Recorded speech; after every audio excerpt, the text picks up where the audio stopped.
Assalamualaikum warahmatullahi wabarakatuh. Waalaikumsalam warahmatullahi wabarakatuh. Innal hamdalillah nahmaduhu wa nasta'inuhu wa nastaghfiruh wa na'udzu billahi min shururi anfusina wa min sayyiati a'malina may yahdihillahu fala mudilla lahu wa may yudlil fala hadiya lahu. Asyhadu an la ilaha illallah wahdahu la syarika lah wa asyhadu anna Muhammadan abduhu wa rasuluh la nabiyya wa la rasula ba'dahu. Allahumma shalli wa sallim wa barik ala Muhammad wa ala alihi wa ashabihi wa man tabi'ahum bi ihsan ila yaumiddin. Amma ba'd. Usikum wa iyaya bi taqwallah faqad fazal muttaqun kama qala ta'ala ya ayyuhan nasu taqu rabbakum alladzi khalaqakum min nafsin wahidah wa khalaqa minha zawjaha wa bassa minhuma rijalan katsiran wa nisaa wattaqullaha alladzi tasaaluna bihi wal arham innallaha kana 'alaikum raqiba.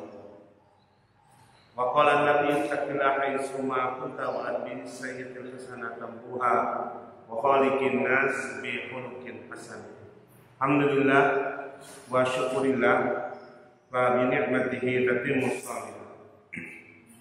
Sudah sepantasnya kita memanjatkan puji serta syukur kehadiran Allah Subhanahu wa taala atas limpahan nikmat dan karunia-Nya kepada kita semua, sehingga di kesempatan yang berbahagia ini mudah-mudahan bisa kita termasuk orang yang senantiasa istiqomah untuk terus talabul ilmi tanpa fiddin, wasilah untuk mendekatkan diri kepada Allah, wasilah untuk mendapatkan keridhaan Allah, wasilah untuk mempermudah kita masuk surganya Allah Subhanahu wa taala.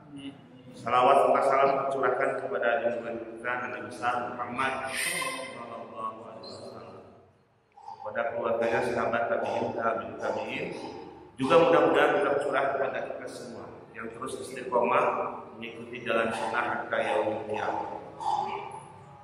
Insyaallah, barakallahu fiikum jami'an. Kesempatan kali ini alhamdulillah kita bisa bersua kembali. Insyaallah akan kita bahas untuk di waktu sore ini adalah temanya bahayanya riya, ya. Bahaya. Baik, saya awali saja dengan kisah yang terjadi pada zaman sahabat. Ketika Umar bin Khattab, khalifah keberapa ya? Khalifah kedua, ya, setelah Abu Bakar. Beliau ketika dia menjabat sebagai khalifah, suatu ketika melakukan perjalanan ke Syam, berarti lintas negara, karena Syam itu terbagi menjadi 4 kalau sekarang negara Syam itu. Dulu negara Syam, sekarang itu Palestina, Suriah, Yordan, Libanon, itu wilayah Syam. Saat dia ke Syam beserta rombongan, sang khalifah itu menggunakan pakaian sederhana sekali, mungkin pakai imamah, pengikat kepala, kemudian sorban, jubahnya juga lusuh, ya, karena perjalanannya jauh, seperti nggak ada gantinya. Kemudian ke bawahnya pakai izar. Izar itu sejenis sarung, gitu ya, di atas mata kaki. Lalu pakai kasut, sepatu yang juga sederhana. Ketika sampai di depannya sungai, sang Amirul Mukminin turunlah dari untanya. Setelah turun dari untanya, dia lepas kasutnya, diikat ujung-ujungnya, lalu digantelkan, dinatak-takna gitu. Allah, ini ketinggal lusuh nantinya. Perjalanan sudah jauh, kemudian pakaiannya juga udah kumal, kemudian asa pantas gitu nya Amirul Mukminin ya Robi kemudian menggantungkan kasutnya sampai seperti di sini di pundak. Lalu sahabat yang lain seakan mungkin agak malu melihat bagaimana penampilan Amirul Mukminin. Ya Amirul Mukminin, bukankah engkau ini akan disambut oleh para pembesar-pembesar Syam? Masa pakaiannya seperti ini? Insyaallah. Umarnya sedikit melotot gitunya matanya. Kemudian ia mengatakan, Hai bulan, dengar. Sesungguhnya kami kaum yang dimuliakan oleh Allah dengan Islam, dan kami tidak akan pernah mencari kemuliaan selain Islam. Ini bagi generasi terbaik sahabat itu, ya, jelas sekali bahwa kemuliaan itu dinilai seberapa tinggi derajat ketakwaannya di sisi Allah, seberapa intens dan istiqomahnya dia beribadahnya kepada Allah, seberapa ikhlas ibadahnya ditujukan kepada Allah. Kami tidak mencari kemuliaan selain daripada Islam. Gak butuh kemuliaan yang muncul dari pandangan manusia. Gak butuh sanjungan dari manusia. Gak butuh ketenaran dari mulut manusia. Sehingga pada zaman itu, Masya Allah, Islam itu sangat disegani ya. Kan pernah ketika ada utusan Parsi ingin menemui sang presiden. Kamu tahu nggak di mana rumahnya? Katanya si Amirul Mukminin itu di mana? Karena dia sudah terbiasa melihat istananya Romawi dan Persia itu megah-megah. Kemudian yang ditanya di hadapannya sedang istirahat di bawah pohon kurma beralaskan bahasa ayeuna mah ngangge samak gitu, pelepah-pelepah dalam kurma. Padahal yang ditanya adalah Amirul Mukminin yang istirahatnya saja di bawah pohon kurma. Lain umat, lain juga Salman Al-Farisi. Nah ini yang Salman Al-Farisi sahabat yang paling berjasa ketika perang Khandaq. Ya, beliaulah yang punya ide untuk bikin parit gitu ya. Sehingga musuh-musuh ini Al-Ahzab, para kabilah-kabilah, kaum-kaum yang ingin melukai Rasulullah dan para sahabatnya nggak bisa. Setiap masuk ke parit dipanah. Itu Salman Al-Farisi. Satu ketika dia pun ditunjuk menjadi gubernur di daerah Syam, Madain. Besar sekali kawasan kekuasaan sang gubernur Salman Al-Farisi. Saat sedang di pasar, perhatikan Salman Al-Farisi. Ada pedagang, salah satu di pasar Syam ini pedagang yang nyuruh, "Hai Fulan, ta'al. Kemari. Ya ada apa? Tolong kamu bawakan kurma ini dan gandum ini ke rumah." Ya insya Allah. Dipanggul. Eta nu dititahna presiden. Ya Rabbi. Dulu karena nggak ada televisi ya, nggak ada sosmed, jadi nggak tahu. Tapi si orang yang OKB, orang kaya baru ini yang belagu ini ya, nggak tahu bahwa yang ditunjuknya adalah Amirul Mukminin, dikiranya tukang kuli panggul. Di perjalanan kok banyak orang, Assalamualaikum. Ada lagi yang menawarkan, biasanya aja ya Amirul Mukminin. Apakah ini Salman Al-Farisi, sang Amirul Mukminin itu? Bukan ya. Bingung nih orang Yahudi, pedagang ini bingung juga. Akhirnya tahu bahwa beliau adalah Amirul Mukminin, tergagap-gagap, langsung minta maaf sekali lagi maaf. Biasanya saya yang bawa, enggak kata Salman Al-Farisi, biasa saya yang bawa karena tadi saya sudah komitmen akan membawa gandum dan kurma ini sampai ke rumah. Masya Allah, seperti itu. Nggak butuh casing, ya, nggak butuh penampilan dohir. Kalau sudah komitmen gitu, Masya Allah, dia senantiasa mengharapkan libtiroa mardotillah. Nggak kayak kita kan, baru punya jabatan naik dikit dari RW ke Kades aja belagunya minta ampun ya. Masya Allah sudah nyewa ambulan di Hadapna, mungkin Satpol PP, terus polisi anu nyingkahkeun gitu nya. Karek jadi Kades, tapi di jalan disingkah pun bikin ke tetang channel ke bahe channel nanya saking sewakna aya Pak Kades lewat. Masya Allah orang-orang dulu itu sungguh sangat zuhud sekali. Nggak kayak kita mungkin naudzubillah baru ngaji gitu nya. Sebulan sekali saja ketika ada yang nanya lagi di mana, lagi di Masjid Riyadul Muttaqin. Masya Allah, dia jangan diganggu. Saya kan rutin sebulan sekali. Ini asal nanti rutin sebulan sekali. Jika harus sang pangkerep namanya, padahal ibu mau nggak lingon kan katanya. Masya Allah. Jadi kemuliaan seseorang hanya ada pada pandangan Allah, bukan pada pandangan manusia. Semakin kita mengharapkan pujian manusia, bukan tersanjung.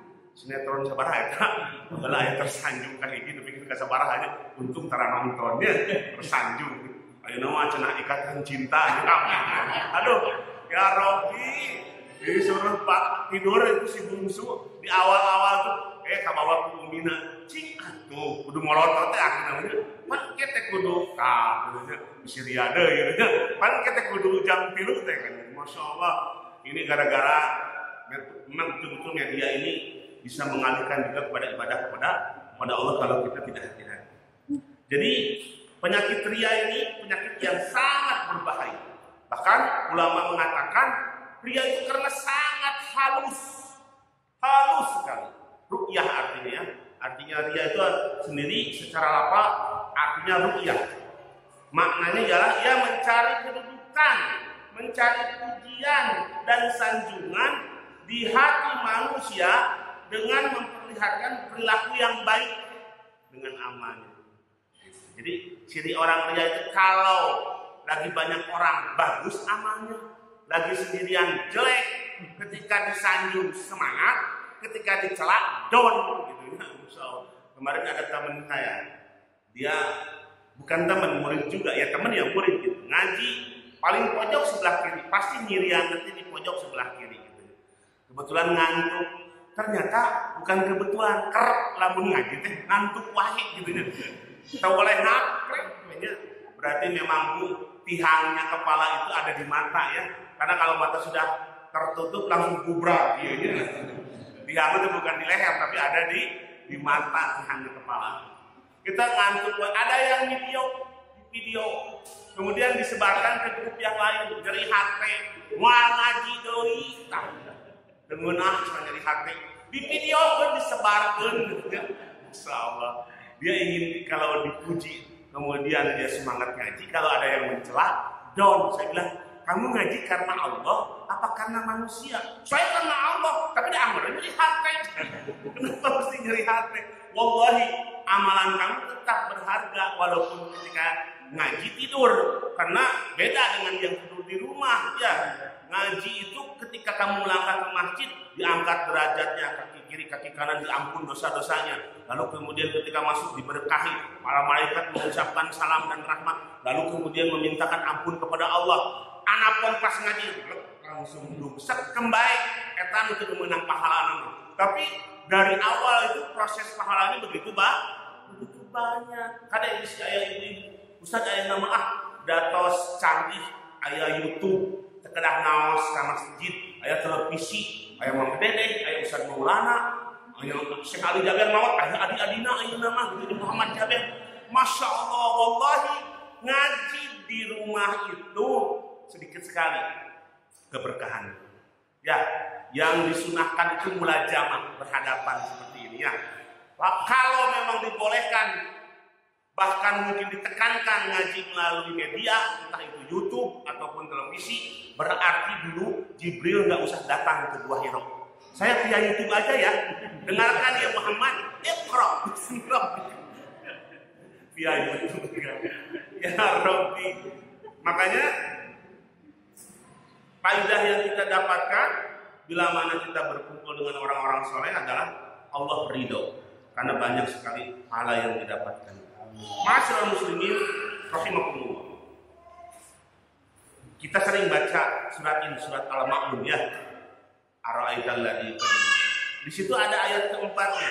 Fawailul lil musallin alladzina hum an salatihim sahun walladzina hum yura'un wa yamna'unan ma'ruf.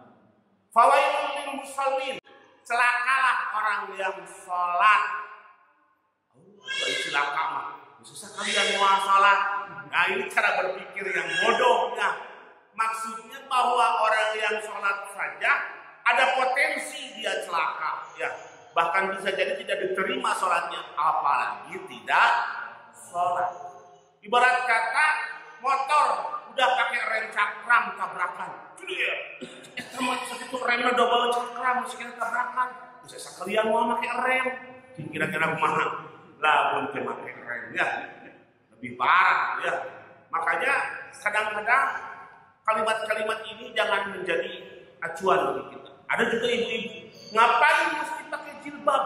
Kalau suka bohong, mendingan saya kelihatan aurat tapi saya jujur. Masya Allah, itu perbandingan yang salah. Dua-duanya salah. Ngapain mesti ke masjid rajin sholat 5 waktu tapi pegawaian tinggal sok ngagibah? Itu bukan perbandingan yang buruk dengan yang buruk, ya.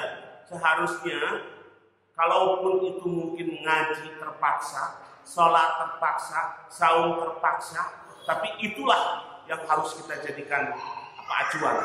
Paksa agar kita bisa sholat, bisa ngaji, bisa puasa. Dengannya mungkin mudah-mudahan rahmat Allah turun. Kalau rahmat Allah sudah turun, maka mungkin nanti muncullah keikhlasan. Karena memang kadang-kadang keikhlasan itu harus dipaksa dulu. Ya, jangan sampai menunggu ikhlas. Kalau menunggu ikhlas, ngapain nggak pakai jilbab? Saya nggak pakai jilbab karena saya belum ikhlas hatinya. Mau kapan? Kalau kita nunggu ikhlas sholat, mau kapan sholat? Ya, saya punya temen loh, ustadz lagi. Dia sampai kuliah, sampai sekarang dia S2 gelarnya, ya. Masya Allah, ketika saya tanya, antum itu rajin loh bacanya. Saya aja kalah, antum butuh buku. Saya masih warna bukunya, wartawan. Masya Allah, antum tuh rajin baca. Kenapa antum nggak mau ceramah, nggak mau dakwah? Ustaz, ngapain saya mesti ceramah? Keluarga saya aja masih carut marut. Bisa akan seperti benar kata-kata ini, ya. Padahal kalau orang yang mengerti saja tidak mau, ya dia tabligh, apalagi orang yang bodoh, tentu dia lebih tidak mau lagi. Maka orang yang sholat saja ada potensi celaka, apalagi orang yang tidak sholat. Yang seperti apa sih? Nah, jangan dipotong ayat ini, karena di situ kan alladzina hum an sholatihim sahun. Sholatnya yang sahun, lalai. Kalau itu ada 3 ulama mengatakan tidak tepat waktunya, selalu diundur. Yang kedua, dia tidak berjamaah, jadi itu juga termasuk lalai. Yang ketiga, tidak khusyuk. Celaka loh nggak khusyuk itu. Allahu Akbar. Kunci motor mana kalau kene, bubuhnya langsung nggak apa-apa, mending batalin saja. Ada yang lebih parah lagi, ya. Kemudian pas Nabi Allahu Akbar, kemudian dengar suara HP, aku bingung ya, jangan-jangan ini, aduh dibatil, main bukan tong, mending buka, dibalas dulu chatnya. Oh iya, bentar lagi saya lagi sholat. Masya Allah, lebih parah lagi. Jadi sholat itu memang hadirkan hati, hanya mengharapkan pandangan Allah. Semua atribut yang mengganggu singkirkan. Karena bisa jadi sholat kita cuma tidak ada nilainya di sisi Allah Subhanahu wa Ta'ala. Kalau tidak ada nilainya, seperti seorang karyawan pas bulan gajian, lalu kemudian majikannya mengatakan kamu tidak dapat apa-apa karena kerja udah becus, karena kerjaan berantakan. Sama ibadah kita juga, ya. Kalau sudah seperti itu, saya. Kemudian di ayat yang lain, surat Al-Baqarah ayat 264. Ya, di pojok sebelah kiri bawah, jika usah ada hidayah, terpakan aku, itu hampir sepertiga di situ, ya. Ya ayyuhalladzina amanu, hai orang-orang yang beriman, la tubtilu shadaqatikum. Kamu jangan batalkan sedekahmu. Masyaallah, bil manna wal adha, karena ingin disebut-sebut orang yang dermawan. Wal adha itu dan menyakiti bagi yang menerimanya. Enggak boleh.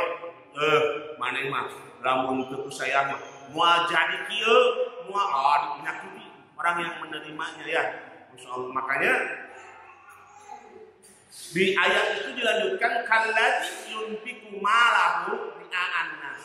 Seperti orang yang menginfakkan hartanya mengharapkan pandangan manusia. Ngeri loh di bab Riyadhus Shalihin, Bu, Pak.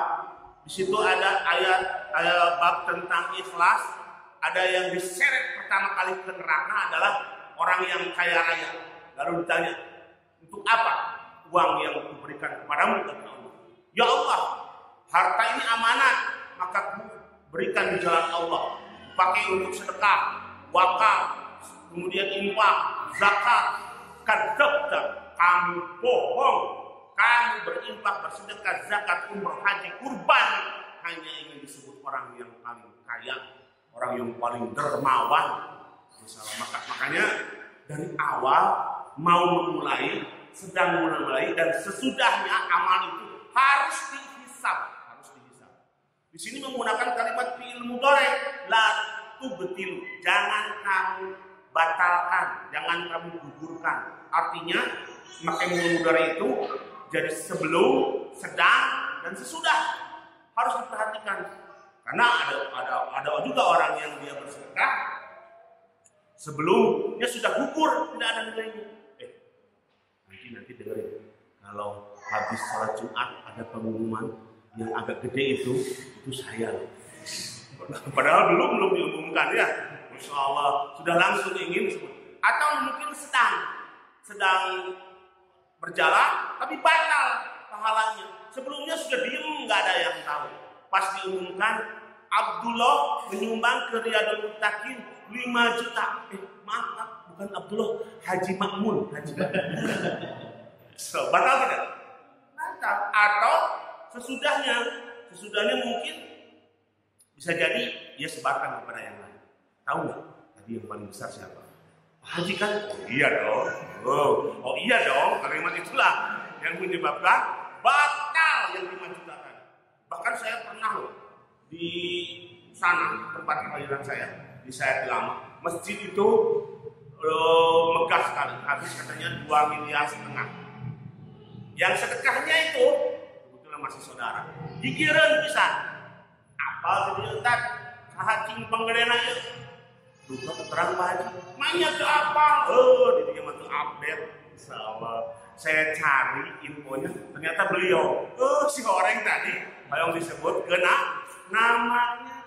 Sayang, kalau pas ada undangan pernikahan, giliran ibu masukin 500.000, sebutkan Hajah Siti Maimunah, sing jelas, sing gede. Pas giliran diundang sunatan, orangnya miskin, usia 20.000, tulis Abdullah.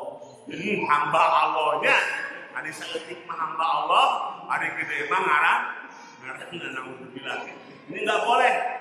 Ya, lain asyrakta la yahbaqan amal. Bila mana kamu itu berbuat syirik kepada Allah dengan hanya ingin sanjungan manusia, maka la yahbaqan. La yahbaqan itu apa? Terhapus semua amal. Sayang salatnya, sayang tahajudnya, gara-gara sering posting di Facebook. Misalnya ya, salat tahajud jam 3, jam 4. Bangun, tahajud, cing atuh. Tahajud. Nggak aya 10 katanya. Masyaallah. Apalagi dia sambil sholat gitu nya dipoto. Sayang saya bilang, umroh 25 juta di depan Ka'bah dia foto. Di depan Hajar Ismail foto, di depan makam Ibrahim foto. Masyaallah. Kemudian seakan ia sudah dapat pahalanya. Padahal tadi kalimatnya, sungguh kalau orang yang mengharapkan pujian dari manusia, di dalam hadis yang diriwayatkan oleh Bukhari, Nabi bersabda, "Inna akhwafa ma akhafu 'alaikum syirku al-asghar." Aw qalu, "Wa ma syirku al-asghar ya Rasulullah?" Qala ardiya yaqulullahu 'azza wa jalla lahum yawmal qiyamah idza jajal ibadu bi a'malihim idhabu ila alladziina kuntum tura'una fid dunya fanzuru hal tajiduna indahumul jazaa. Sesungguhnya perkara yang paling aku takutkan menimpa kalian adalah syirkul asghar. Syirkul asghar itu apa? Syirik kecil. Kemudian Rasulullah mengatakan syirkul asghar itu adalah ardia, yaitu perbuatan ria. Yaqulu azza wa jalla, maka beliau mengatakan, Allah berkata saat memberi balasan amal perbuatan kepada para hambanya pada hari kiamat. Wahai manusia yang sukaria, datangilah orang-orang yang engkau pamer ibadah kepada mereka. Datangi. Insyaallah. Lihatlah apakah kalian akan mendapat pahala dari mereka, dari pujian mereka. Itu Allah murka nanti ketika di yaumil akhir nantang. Untuk apa kalian pamerkan? Jadi hakikatnya Bu, ibadah itu ya memang hampir rata-rata semua ibadah ini berpotensi riya, karena ini merupakan jurus pamungkas setan dan iblis. Untuk itu kadang-kadang keikhlasan ini harus selalu diawali. Ketika kita mengawali ikhlas, ya Allah, Allahumma inni a'udzubika an usyrika bika syai'an wa ana a'lam wa astaghfiruka bima la a'lam. Terus memohon kepada Allah. Ini salah satunya kiat-kiat agar kita terhindar dari penyakit riya, yaitu dengan berdoa tadi yang disunahkan oleh Rasul. Allahumma inni, ya Allah, sesungguhnya aku juga berlindung kepada an usyrika bika syai'an, atas sesuatu yang bisa menyekutukanmu ya Allah dengan sesuatu, wa ana a'lamu, sedangkan aku ini tahu.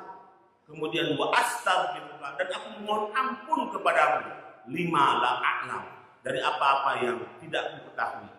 Syirik itu karena saking lembutnya ibarat langkah semut.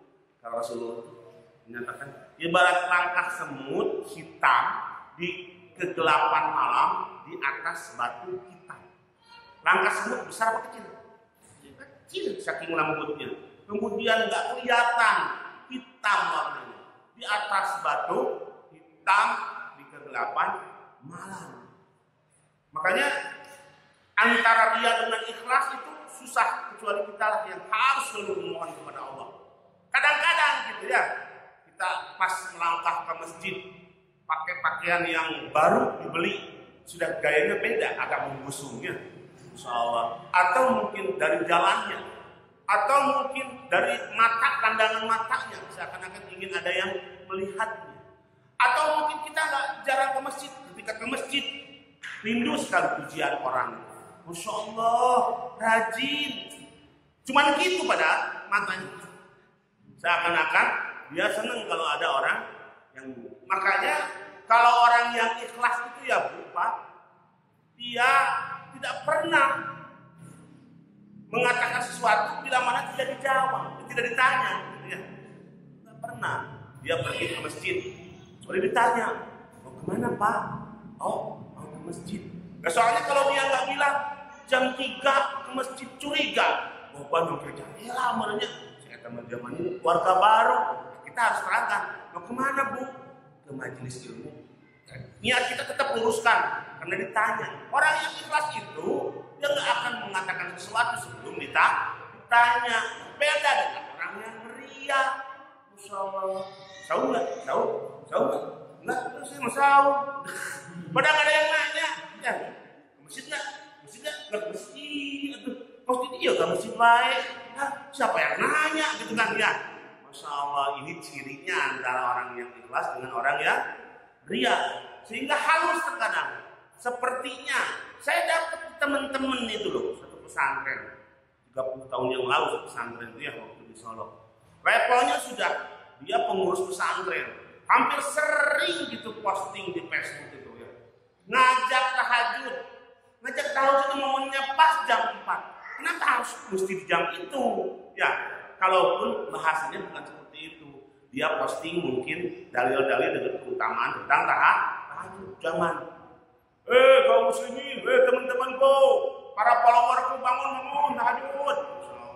Ini kan kelihatannya beda ya.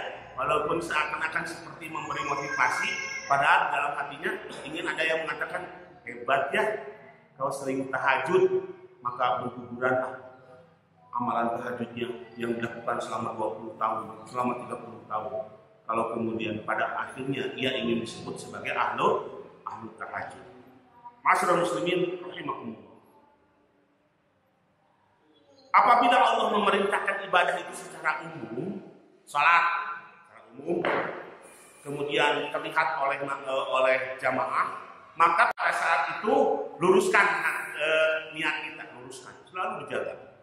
Jamaah nggak mungkin kan sholat sendirian. Kalau laki-laki berjamaah maka wajib harus berjamaah, ya harus datang ke masjid. Maka umroh lihat secara umum, kemudian haji pun sedemikian, atau kurban lihat, nggak apa-apa, tapi kita tetap luruskan. Jangan sampai tahun kemarin 2020 saya sapinya cuma ikut 1/7. Insya Allah nih tahun ini saya sendiri aja sapinya. Saya malu lah, masa saya udah jabatan tinggi, udah mulai ada embel-embel ini disanjung. Ini nggak boleh. Lepas sapi yang harga 25 juta sendirian, walaupun itu abdol, gugur gara-gara dia ingin dipuji karena jabatannya sudah naik. Maka seharusnya apabila amaran ibadah itu yang sifatnya umum selalu jaga. Tapi apabila amaran ibadah itu yang sifatnya harus sendiri dan tidak perlu diketahui oleh orang lain, ya tidak perlu diketahui oleh orang lain, ya tidak perlu disebarkan. Tahajud, duha, yuk, hari dagang hayang paling matus. Tahajud, duha, jadi ya betara tinggalun. Bari mana-mana dagang anak sepi. Ya, nggak boleh itu. Bahasa-bahasanya kurang pas kalau selalu dia menyandarkan kepada diri, hatta seorang ustadz sekalipun. Abu Dawud itu seorang tabi'in, Pak. Dia saum 40 tahun. Saum sunnah 40 tahun. Anehnya, kadang-kadang saya juga kok aneh ya kalau lihat amalan orang dulu. 40 tahun itu saum tidak diketahui oleh istrinya. Dia seorang tukang tailor. Apa itu tailor? Penjahit, ya. Pergi pagi dibekali oleh istrinya. Kemudian di perjalanan oleh Abu Dawud ini dibagikan makanan itu kepada orang fakir miskin. Di pasar orang-orang heran, ini kok nggak pernah makan. Saum Daud, sehari saum sehari tidak. Kadang nyambung tiap hari karena bertemu dengan Senin Kemis atau dengan hari-hari ayam berbeda dan lainnya. 40 tahun istrinya nggak tahu. Setiap bulan disetting pas menjalan ke rumah itu maghrib. Makanya pas mau ngadan dia ke masjid langsung pulang ke rumah takjil. Istrinya nggak tahu kalau dia berpuasa. 40 tahun. Saum sunnah, apalagi saum. Zainal Abidin bin Ali bin Husain, cicitnya Rasulullah, itu mempunyai kebiasaan yang kadang-kadang saya juga miris gitu ya melihat kebiasaannya. Setiap jam 1 jam 2 malam membagikan sembako di rumah-rumah orang fakir dan miskin. Bagikan. Sampai suatu ketika si fakir ini tidak mendapatkan sembako di pagi harinya. Biasanya selalu ada rumah-rumah yang fakir ini kehilangan sembako. Ternyata diumumkan ada yang meninggal. Pas kemudian banyak orang yang mendatangi menghadiri prosesi pemandian sampai ketika proses pemandian itulah banyak orang fakir yang heran melihat pundak Zainal Abidin bin Husain itu lebam. Mereka nyimpulkan sendiri loh. Jangan-jangan ini yang sering mengantar sembako setiap malam ke rumah kamu karena peninggalnya ini sudah tidak ada lagi kiriman sembako. Seperti itu menjaga, karena beliau mengatakan bahwa amal yang tersembunyi itu bisa meredam murka Allah. Baru Jumatan sekali langsung ngodok di nasakuna, ditinggali ayat uang 155.000, dikodok pasti 5.000. Nah, sapang gede 5.000 udah biasa 2.000, set langsung. Akhirnya dihitungkan segala, suk karena kota, ya Rabbi. Padahal para sahabat itu, dia selalu nangis pun. Bagaimana Abdullah ibn Mubarak. Sampai sahabatnya Usamah itu Apa sih kelebihan dia? Dia sholat, saya sholat. Dia jihad, saya jihad. Dia puasa, saya puasa. Ada apa orang-orang sampai memuliakan dia? Abdullah bin Mubarak, seorang ulama pada zaman tadi. Pas mati lampu, barulah ketahuan. Mati lampu karena tertiup oleh angin saat berkumpul di majelisnya, dia menangis. Menangis terus. Menangis bukan karena dibuat-buat. Tidak terdengar oleh orang lain, menangis terus. Ketika dinyalakan lagi lampunya, udah basah. Dia ingat kuburan alam barzakh. Dia ingat nanti di padang mahsyar bagaimana harus mempertanggungjawabkan seluruh amal. Bahkan pernah Pak Abdullah bin Mubarak ini ketika terjadi peperangan, Masya Allah. Makanya saya itu berdecak kagum kalau membaca kisah-kisah orang-orang soleh terdahulu. Saat terjadi peperangan dengan tentara Romawi, terjadi duel. Ternyata yang diutus oleh tentara Romawi itu orang yang besar badannya. Ya, seperti mungkin katakanlah aderai, keker, luas atau kenawis. Jeng langsung. Siapa di antara kalian yang berani? Kata si Al-Gojo ini seakan-akan dia melecehkan umat Islam.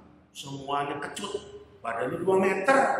Udah gitu keker badannya. Siapa yang berani lawan aku? Ayo maju. Ternyata dari belakang tidak ada yang tahu bahwa ini adalah Abdullah bin Mubarak. Ditutup seluruh tubuhnya, disisakan cuma mata. Kalau disisakan alisnya biasanya ketahuan. Oh itu bisa Rocky, alisnya jika dilihat gitunya kan bisa. Ini masih tutup semuanya sampai cuma kelihatan mata doang. Langsung, cung. Apa coba? Saya akan menghadapimu. Abdullah bin Mubarak menghadapinya sampai kemudian tersabet itu tangannya, lukanya mengengas sedikit. Padahal katanya si Al-Gojo ini kalau ada beberapa kali harus dengan tenaga kuat baru terluka, saking ototnya kuat. Tapi akhirnya dia bisa merobohkan dengan menusuk langsung jantungnya. Habis itu dia nggak butuh ujian, roboh si Al-Gojo ini. Dia langsung ke pinggir, langsung ke paling pinggir pasukan pada semua bertakbir. Allahu Akbar. Terjadi lagi jihad yang ramai. Kemudian dia pun ke pinggir ke belakang lagi. Ada orang yang kepo. What is the meaning kepo? Penasaran. Saya ini juga pura-pura ninja cuma begitu pecah mulu itu, Masya Allah. Dari belakang nih yang kepo ngajak langsung membuka tabir yang menutup wajahnya Abdullah. Masya Allah, mencebasa itu gening pagi hari sampai apa coba dikatakan? Jangan kamu sebarkan aibku ini. Aib disebut aib, dia jadi pahlawan untuk kamu. Jangan kau sebarkan aibku. Dia tutup lagi. Nggak mau, nggak butuh pujian. Jika nalar meninggalkan orangnya bisa ngarobohkan musuh. Wah, langsung menang. Wah, saya dipuji gitu. Khalid bin Walid itu beberapa puluh kali dia memenangkan peperangan dan dialah sang jenderalnya. Saat datang ke Madinah langsung ramai, viral bahasa ini namanya. Kemudian pasukan itu menyambut Khalid di Madinah, para sahabat itu. Khalid tetap aja menunduk kepalanya dengan penuh rasa malu, tawadhu. Enggak segan tengadaki. Khalid malu, dia beristighfar. Khalid para sahabat. Wajar manusiawi. Sahabat akhirnya ayat cheerleader nanya, anu bersama harulah gitu cheerleader. Dan memang main voli gitu kan. Habis itu apa yang terjadi? Umar bin Khattab itu melihat kondisi seperti itu nggak mau. Lalu dipanggil Khalid. Wahai Khalid, terang. Ada apa ya Amirul ini? Mulai saat ini kamu bukan jenderal lagi. Kuturunkan kau jadi prajurit. Hingga kau kurang orang Medan. Mana? Macam mana pula kau ini? Aku jenderal kau turunkan jadi prajurit. Kapan pula kau? Gitu ya, meninggalkan orang gitu. Tapi tidak coba. Khalid itu hanya penasaran saja. Dia tanya kepada Amirul, ya Amirul ini, kenapa saya diturunkan jadi prajurit? Apakah saya selama memimpin peperangan itu banyak melakukan kesalahan dan kemaksiatan? Enggak. Kamu selalu bertakwa kepada Allah. Kamu selalu jujur. Kamu selalu amanah. Tapi aku takut ketika kamu dikerumuni oleh manusia, orang-orang banyak menyanjung. Oh, itu sebabnya. Sami'na wa ata'na. Saya siap dan siap untuk mendengar dan taat. Khalid menjadi prajurit. Kumaha eta babaturan ananya. Malah ya jenderal yang Masya Allah. Makanya sungguh sangat mengagumkan kalau lihat bagaimana ketawaduan mereka. Apalagi dalam urusan ibadah. Apalagi sekarang Pak, eranya medsos, ngeri sekali ya. Semua serba di-share. Ya, ibu karek pinter, ada masa sebelah kan share lagi nya kemana-mana. Padahal biasaan suami ini asing-asing deui gitu nya, cek ibu rawasnya. Masya Allah, tidak perlu main di-share. Kecuali mungkin kalau kita nge-share itu justru ingin berbagi ilmu. Soalnya banyak sekali yang kemudian dia punya ilmu unggulan dalam urusan kuliner, ketika ditanya, berani bayar, berani piro, wani piro katanya gitu. Ilmu itu nggak boleh diuangkan. Kalau dia niatkan karena urusan dunia, bahaya. Kalau itu memang mendapatkan kebaikan bagi kita, kemudian dengan cara dibagikan, insya Allah justru akan menambah multi level pahala bagi. Zaman sosial harus dijaga keikhlasan ibadah. Wabil khusus ibadah makdo. Ulama dulu menyimpulkan ria ini menjadi 5 hal. Pertama, ria dalam masalah agama yang diungkapkan mungkin dengan ekspresi badannya yang kurus karena sering saum. Ngeri ya. Dan sebentar lagi loh, sebulan setengah lagi kemudian kita saum Ramadan. Jangan sekali-kali kemudian kita tengah hajat, gesek rekor mahmukul sahur kedua, diluk paling cenah minimal ada sunnah nabi. Engke buka usami rekor mak berikutnya sami rekor mak deui meh katingali abdi teh nu asal 84 jadi 70 mun jika curhatan abdi mah nya 70. Demi Allah saum dengan niat diet lalu ingin dilihat menjadi jangkis jantung ipis itu tidak ada nilainya di sisi Allah. Harus karena Allah, mungkin kepucatannya atau ketika saum nanti, Masya Allah, kamu nggak tahu ya, bibir saya kenapa pecah-pecah? Saya itu tidak hanya Ramadan saja. Ya. Senin Kamis, ke sawah, bahkan sawah yang belum dilakukan pun menjadi tidak ada nilainya, walaupun dia sudah punya niat. Maka urusan ibadah itu apabila sifatnya yang wajib khusus dia dengan Allah saja. Adapun ada ibadah-ibadah lain seperti mungkin infak dan sedekah yang wa'anfiqu alaniyah sirra wa alaniyah, baik itu secara sirra itu apa? Sembunyi, wa alaniyah ataupun terbuka. Boleh. Kalau terbukanya untuk memberi motivasi. Insya Allah saya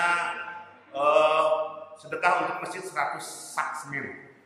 Mungkin memberi motivasi. Kalau yang lainnya ada yang 1 dus keramik, saya mah 2 wek keran. Langsung dia, insya Allah saya 100 sak semen. Itu memberi motivasi. Mudah-mudahan teruskan terus niatnya ya, memberi motivasi. Karena tadi tipis antara ikhlas dengan syirik, antara ikhlas dengan ingin dipuji oleh manusia. Tipis sekali. Makanya terus istighfar. Biasanya justru godaan-godaan itu, bisikan-bisikan itu menimpa kepada orang-orang yang punya kedudukan. Ya, entah itu jabatan yang tinggi ataupun bisa jadi dia mempunyai harta yang berlimpah. Kemarin kita kenal ada istilah pencitraan ya. Ternyata terbukti kan hanya sekali saja. Mungkin maaf dia masuk selokannya, tapi sekarang dikuras habis ya. Bahkan dia tidak peduli bantuan sosial milik rakyat pun ditelan oleh kadernya, kemudian sampai bertriliun-triliun nggak peduli. Seakan sudah nggak ingat lagi bagaimana cerit tangis orang-orang yang kelaparan, yang butuh betul apa bantuan dari pemerintah dengan adanya COVID-19 ini. Ngeri, itu pencitraan. Sok paling merakyat turun jalan, ngatur lalu lintas. Insyaallah, padahal semuanya juga serba pencitraan. Naudzubillah, ini lebih besar lagi. Kalau ada seorang pencitraan kemudian datang ke penguasa, apalagi dia orang yang punya ilmu, apalagi gelarnya dia seorang ulama, lalu ingin mendapatkan jabatan, maka dia sebagai seorang pencuri, pendusta, bahkan dia sebagai seorang penjilat, yang itu justru besar dosanya, bukan sekedar riya lagi. Dia hanya akan mendapatkan murka Allah, tidak akan dilihat, tidak akan diajak bicara, dan tidak akan diterima semua amal solehnya nanti di yaumul hisab. Ngeri kan? Makanya Imam Syafi'i itu mengharamkan, hai orang-orang yang mengerti ilmu agama, para alim ulama mendekati umarok. Karena nanti kalau sudah kemudian mendapatkan jatah jabatan dari umarok itu, keluh lidahnya, nggak berani lagi untuk melawan musuh-musuhnya. Sehingga nanti pada akhir zaman akan ada kelompok kaum muslimin. Para sahabat bertanya, sedikit apa banyak ya Rasulullah? Apakah kami itu pada waktu sedikit? Enggak banyak. Tapi kalian banyak itu bagaikan buih di lautan. Kenapa kau bagaikan buih? Karena sudah tertancap di dalam hati itu virus wahan. Lebih parah daripada virus corona. Apa itu ya Rasulullah? Virus wahan. Hubud dunia wa karahiyatul maut. Kamu terlalu cinta terhadap dunia, lalu takut akan mati. Kamu terlalu senang mendapatkan jabatan, sehingga menjual ayat-ayat Allah dengan harga murah. Kata Allah, datangkan nanti orang-orang yang kau kemudian anggap sebagai tuanmu, majikanmu, lalu kau minta jabatan kepadanya. Apakah ia akan menolong dari murka nanti di yaumil akhir? Ditanggung oleh Allah. Jadi perkara din ini justru harus selalu diluruskan. Yang kedua, ria dengan sikap dan pakaian.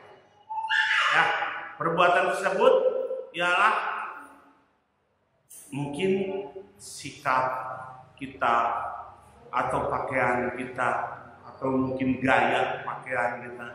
Nah, kalau rapi, tetap selama dia tidak mencolok, rapi kemudian tidak glamor, insya Allah, Allahumma amin. Karena khudhu zinatakum inda kulli masjid. Hai orang-orang yang beriman, ketika kamu ingin ke masjid, pakailah pakaian yang terbaik, bukan terbaru. Jadi kalau mau Jumatan cari yang mana, oh ini baju koko nih. Jangan sampai Bu ada 3 lemari pakaian ibu, tapi yang dipakai 1 lemari, yang 2 lemarinya akan dihisap. Saya sering kepada istri, jangan beli, ini masih ada hadiah bulan puasa, hadiah Idul Fitri, ya banyak hadiah. Kamu Ustaz ini sudah mengirimnya, tapi jangan beli, jangan pakai aja, mungkin untuk sedekah ke pesantren. Oh jadi dia lagi nih, maksudnya bahwa bila mana pakaian ini justru mengakibatkan kita ingin dipuji, misal apalagi mungkin dengan branding, robani gitu loh, masa kamu nawe pakai robani ini. Misalnya jalannya jadi beda, atau mungkin pakaian koko yang paling branding, lalu kemudian ia seakan-akan mengkoleksi banyak, maka para kolektor itu berat hisabnya di hadapan Allah. Yang mengoleksi mungkin pakaian, mengoleksi kendaraan, mengoleksi apa saja, batu akik, itu betul-betul menghamburkan uang ya. Atau batu ali atau cecer kayu 5 juta, ini 7 juta, itu di Banten ini mah isi mbah naon mbah jamrong ya, masya Allah. Naudzubillah, dia berat bisa. Saya bilang ke istri juga, jangan dipapai. Mana baju koko terus, kamu anu sudah belel baru nanti jadi elap. Belel, tetangga subhannya butuh. Ya Rabbi, udah belel baru ditetanggain. Justru ketetanggain pasti kasih yang terbaik, bukan anu belel. Ya Gusti ngeunahkeun tiung teh bikin lah pembantu, kasihkeun pembantu. Wallahi lah, tadi jangan tuh batalkan sedekahmu dengan manna wal ada, dengan menyakiti. Martabak sudah 2 poe lantaran nyeri waos, bikin kata tetangga, manis ngumpulukan gitu kan. Oh ya Rabbi, saya suka bilang ke istri, apa yang dikumpulin? Ini di pakaian udah gak pakai. Terus kemana? Mau dikasih tetangga? Jangan, daripada nanti menyakiti. Sortir dulu. Nah ini baru masih layak pakai, karena ukuran istri saya jadi jumbo, maka mungkin dikasihlah kepada yang lebih kecil ukurannya, tapi masih layak dan masih bagus, begitu ya. Sekarang apalagi eranya banyak bencana, hanya keridhaan Allah. Mudah-mudahan dengan memberi yang terbaik itu menjadi satu amalan unggulan yang bisa memasukkan kita ke surga Allah Subhanahu wa Ta'ala. Ria yang kedua dengan sikap dan pakaian. Yang ketiga, ria dengan perkataan. Ini termasuk berat juga ya. Ria tersebut ialah rianya ahlul ilmi dengan memberi nasihat, peringatan, serta mengucapkan kata-kata yang bijak untuk memperlihatkan bahwa ia amat perhatian terhadap kaum muslimin. Sobat banget ini. Ya, Kemudian dengan pula ia menggerak-gerakkan kedua bibirnya saat membaca zikir dan seakan-akan paling fasih. Jadi menteri agama, dia khutbah Jumat, padahal masya Allah ngaco itu loh mukadimahnya itu. Kemarin saya dengar sampai salawat itu juga dilewat, pas ngajinya parah karena dia baru saja diangkat jadi menteri agama. Apalagi seperti yang lebih parah sekarang ya, mantan ketua Banser itu ya kalau nggak salah ya. Lebih nggak paham lagi, judulnya menteri agama tapi nggak paham dengan agama. Bahkan dia mau melegalkan lagi Ahmadiyah dan Syiah. Jadi parah sekali kondisi saat ini. Karena ulama-ulamanya keluh lidahnya. Bahkan Pak Kiainya juga tidak mau ikut bicara. Sekarang sekolah saja nggak ketemu dengan guru. Bahkan diramein pas masalah jilbab. Ya, bukannya diperbaiki kualitas sekolah. Ketemu saja nggak boleh untuk bertatap muka, adanya daring itu mempermasalahkan sekolah yang menggunakan jilbab. Sekarang itu sekolah guru-gurunya sudah dibolehkan orang-orang kafir, mau Kristen, Hindu, Buddha untuk masuk ke sekolah-sekolah Islam. Maknanya dia rawati asup ke pesantren, jadi naon santrinanya? Masya Allah, sudah ngeri. Makanya ketika sang ketua Pak Ormas terbesar itu didatangi oleh jenderal yang baru dilantik, Kapolri yang baru dilantik, yang mengatakan ini adalah apa? NU cabang Kristen. Masya Allah, ngeri, naudzubillah. Maka kita doakan yang NU yang garis-garis lurusnya itu selalu istiqomah, kemudian kalau bisa mengenyahkan virus-virus yang bisa merusak nanti untuk mendapatkan keridhaan Allah, bisa mendatangkan murka Allah. Kemudian yang keempat, riya yang perbuatan keempat tadi ya perbuatan riya amalnya. Riya ini seperti orang yang sholat lalu memperlihatkan lamanya ketika sholat, sujud dan rukunya. Pas dia sholat, ritmenya kelihatan dong. Kalau riya yang sifatnya amal ini, biasanya kalau sendirian sholat cepet, jika ayam kelaparannya, ayam macam beres, tek loh, Allah. Pas kemudian ada yang nekat di belakang, langsung semi Allahu liman bersobat kita langsungnya Allah. Pikir launan terus, kayak jadinya calon mertuanya, Alhamdulillah, Allah menjelas dengan Masya Allah. Ini memang kalau tidak segera beristighfar, memohon kepada Allah, sayang amal. Karena mungkin bisa jadi ia ingin diterima, lalu akhirnya berbelok niatnya. Maka ritme ibadah itu, wabil khusus salat, nggak boleh berubah. Yang salah satu termasuk rukun itu tumakninah. Tumakninah itu adalah betul-betul meresapi. Namun meresapi, karena sapi diperas. Meresapi itu jadi hudurul qalbi, hatinya hadir. Allahu Akbar. Dia bayangkan seakan-akan memang Allah itu maha besar. Di hadapannya ada Ka'bah. Sholat di depan Ka'bah itu khusyuk banget. Memang terasa. Banyak yang menangis makanya, apalagi imamnya Abdurrahman bin Sudes. Ulama dulu itu membayangkan sholat seakan-akan aku berdiri di atas sirat yang bisa menjerumuskanku ke neraka dan ke surga. Sebelah kiri kubayangkan ada neraka yang menyala-nyala, sebelah kanan surga yang menanti-nanti. Di atas kepalaku ibarat Israil yang siap mencabut nyawaku. Maka ku khusyukkan sholat. Makanya Zainal Abidin bin Husain itu ketika terjadi kebakaran, dia tetap sholat sunnah ba'diyah. Sunnah saja seluruhnya seperti itu. Sampai kemudian hangus, sudah selesai dipadamkan api itu, ditanya, wahai cicitnya Nabi, kamu tidak mendengar orang teriak-teriak kebakaran? Demi Allah, tumbak yang menusuk tubuhku lebih aku terima daripada harus mendengar orang-orang yang berteriak ketika aku sholat. Itu Zainal Abidin. Soalnya sampai seperti itu. Berapa pan kayak usul petasan. Allahu Akbar, mesti lurkan. Orang menulatan. Makin itu menantang segalanya. Alhamdulillah, saya kampung waktu di Lombok terjadi gempa. Ada imam yang terus bertahan. Dia baca ayat kursi.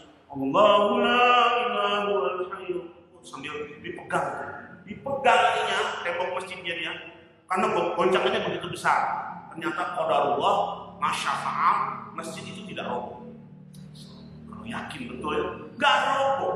Malah ada sebabnya lagi karena ada CCTV. Masjid yang kocar-kacir, walaupun memang dibolehkan. Kalau dalam keadaan gempa tentunya langsung. Yang tidak dibolehkan itu pas gempa, kalah TikTok gitu. Aduh, TikTok kenapa kan? Dikotok karena TikTok. Alhamdulillah ya. Begitu kuat keyakinan orang soleh kepada Allah sehingga ia takut bahwa ia mendapatkan murka Allah gara-gara ia ingin dipuji dan disanjung oleh manusia. Ini ria amal, makanya harus diperhatikan. Ria seperti ini bisa jadi ketika kita sholat, entah itu mungkin dilamakan sujudnya karena ada orang, dinamakan rukunya karena ada orang lain melihat.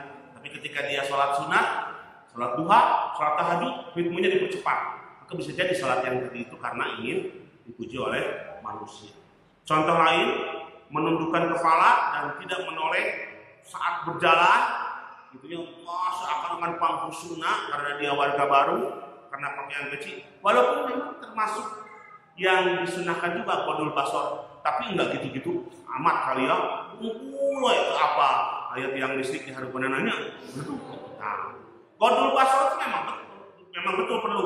Jadi, tapi ketika bertemu sesama muslim, assalamualaikum. Kan kita bisa milah-milih. Adapun ketika set ayat nulis, enggak apa-apa. Karena mudah-mudahan orang TKM gitunya. La tatabi'un nadhar an-nadhar. Jangan kamu ikuti pandangan yang pertama. Pandangan pertama itu milik kamu gitu ya. Dan enggak mungkin gitu itu menghindar melihat kecantikan wanita itu ya enggak mungkin. Tapi jangan Kemudian kita pariuskeun. Ini kumaha jadi kieu ya terbalik deui. Ini geris kita sudah aja. Mungkin bisa mengatakan istighfar, astagfirullah, tundukkan lagi pandangannya. Jadi jangan sok khusyuk, paling khusyuk mentang-mentang pakai koko ke masjid tumpul wae. Ini pasti dago takara rasanya. Yang kelima, ria karena banyak teman atau banyak tamu. Nah ini juga bisa jadi komunitas terutama ya. Jadi saya kan kalau touring itu biasanya bareng-bareng diminta iuran masing-masing 50.000 untuk apa? Untuk akomodasi, untuk konsumsi juga 20.000. Biasanya yang nggak mampu saya bilang nanti ada subsidi silang. Kadang suka ada yang meletup, dirinya harus dibayar ke dia loh. Kita harus dibayar ke saya. Masya Allah nih. Biasanya muncul aja yang gitu-gitu deh. Atau mungkin ketika sedang acara makan-makan ini, yuk dalam untuk ditutup saya udah mau cukup ya lauk ke saji. Kan gitu masya Allah ya. Jadi teman banyak itu saya juga kadang-kadang beristighfar. Pernah kejadian, naudzubillah jangan dicontoh. Ketika ada tamu, hampir 2 malam yang nginep. Dan ada katanya salat tahajud deh, bisa ngangkleng gitu nyalain sama salat tahajud deh. Beda ada tamu, naudzubillah makanya harus beristighfar. Biasanya misalnya tahajud kita itu 15 menit atau 20 menit, ada tamu jadi 1 jam, baru bacaan lagi ditarikkan gitunya. Wan nazi'ati gharqa wan nashiqati Astagfirullahaladzim. Enggak perlu. Justru ketika ada tamu yang biasanya kita jahar, tahajud itu memang enaknya dijaharkan loh, sambil murojaah, enaknya dijar. Tapi ulah tarik doi pada budak gigirnya, wanda, banyak keluh tadinya, ya semua ya, asal kedengaran kita sendirian. Tapi ketika ada tamu sudah disirkan saja. Bila mana takut ria, karena yang ditakutinya itu ria. Padahal tadi biasa dijaharkan, ada tamu sudah. Kan dia juga tahajud, kita tahajud disirkan. Ulah ieu mah ibu biasa di kamar tahajud teh. Peda aya teman ibu SMP langsung ke tengah. Berarti di tengah. Jadi berbeda kan kebiasaan karena ingin dipuji. Alhamdulillah. Pura-pura malam-malam siang-siangnya jam 8 keluar rumah dengan mata sayu, kunaon meulikeun ka tiga nyata da biasa jam 2 wae saya udah di rumah lebar ke tahajud teh. Aduh, justru lebar itu capek gitu nya. Gara-gara palan di pelajat-pelajat kieu yang aja. Kunaon di malaikat gitu? Ya tunduk. Nah, kunaon kudu tunduk? Nya abdi udah biasa jam 2. Namun teu udang jam 1 ih, da asa kumaha, da asa kalengitan. Masyaallah. Maka ibu tahajud yang 10 tahun itu hilang seketika. Lebar tuh, Pak. Wah, sayang alhamdulillah ya. Makanya udah itu menjadi rahasia kita. Kalau itu ibadah yang sifatnya tidak umum, kalau ibadah sifatnya umum selalu uruskan, niatkan hanya mengharap kepada Allah alam. Itu saja kajian kita, masih banyak sebetulnya poin-poinnya, tapi karena waktu. Insyaallah dalam kesempatan kita akan membahas kembali kaitannya dengan bab ini. Sebelum diakhiri mungkin ada yang mau ditanyakan?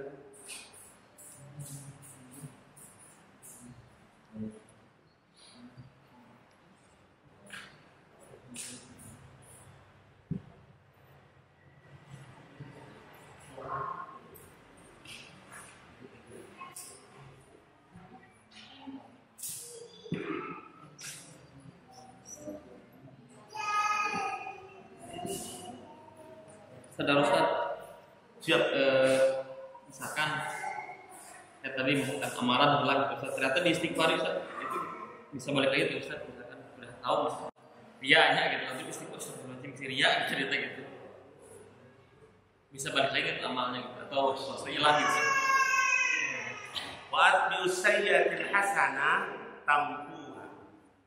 Maka ikutilah perbuatan yang baik. Perbuatan yang buruk itu selalu diikuti dengan perbuatan yang baik. Ketika kita niatnya ria, lalu kita tahu, luruskan kembali ke tracknya, on the track lagi dengan cara istighfar, insya Allah dia akan mendapatkan lagi pahala itu. Ya, langsung makanya itu rahmat Allah.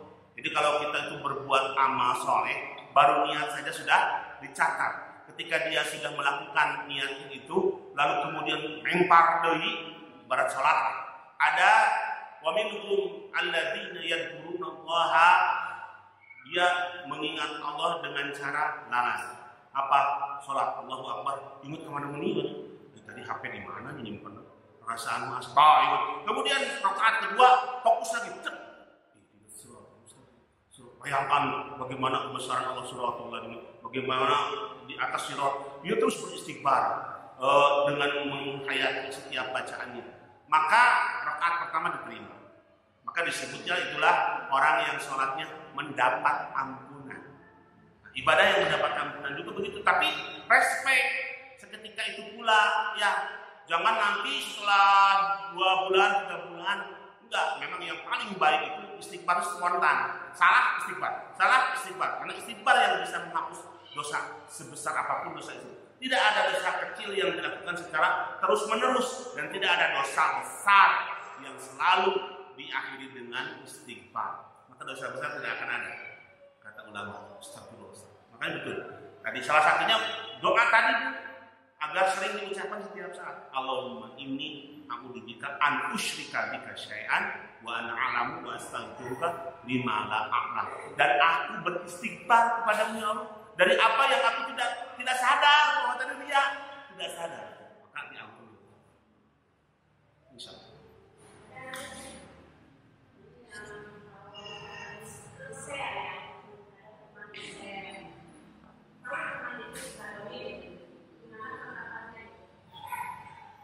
Temannya suka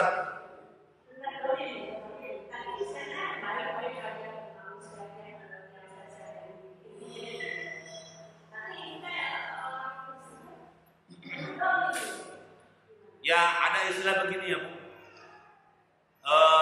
undur makola wala tandur mankola. Lihat apa yang dibicarakannya, bukan lihat siapa yang membicarakannya.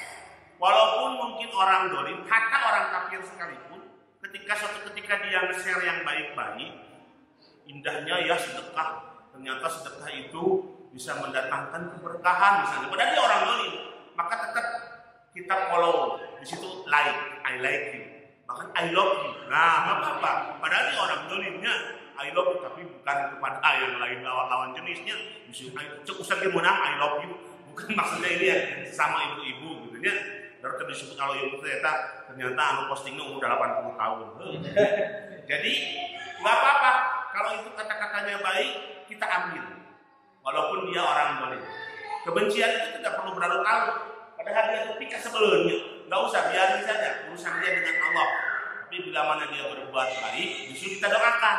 Justru kalau ada orang yang tanah sholat kemudian posting ke sholat, walaupun dia cepet saya kasih halaman ya sholat tahajud ini ngenahin geningan, kita terus semangat motivasi. Ya iya dong, insya Allah tahajud itu kasih motivasi gitu ya. Jadi jangan dijauhi, walaupun dia mungkin orang dolim, orang fajir, hatta orang kafir sekali. Pernah dengar kisah Rasulullah mengundahi cerot, ayo pakai kamana masuk hidupan itu akhirnya kedengannya Rasulullah teh minum, ayo pakai taroskeun teh nuju teu damang baru suh jika ada meninggal kaburang tidak baru suh tapi Rasulullah tidak bawa martabak bahasa kekinian namanya, bawa buah dilomok. Orang yang suka mengundahi Rasulullah itu akhirnya dia masuk Islam. Baik, kita akhiri saja dengan kafaratul majelis. Astagfirullah wa atubu ilaih. Aku qouli hadza wa astaghfirullahi wa lakum. Assalamualaikum warahmatullahi wabarakatuh.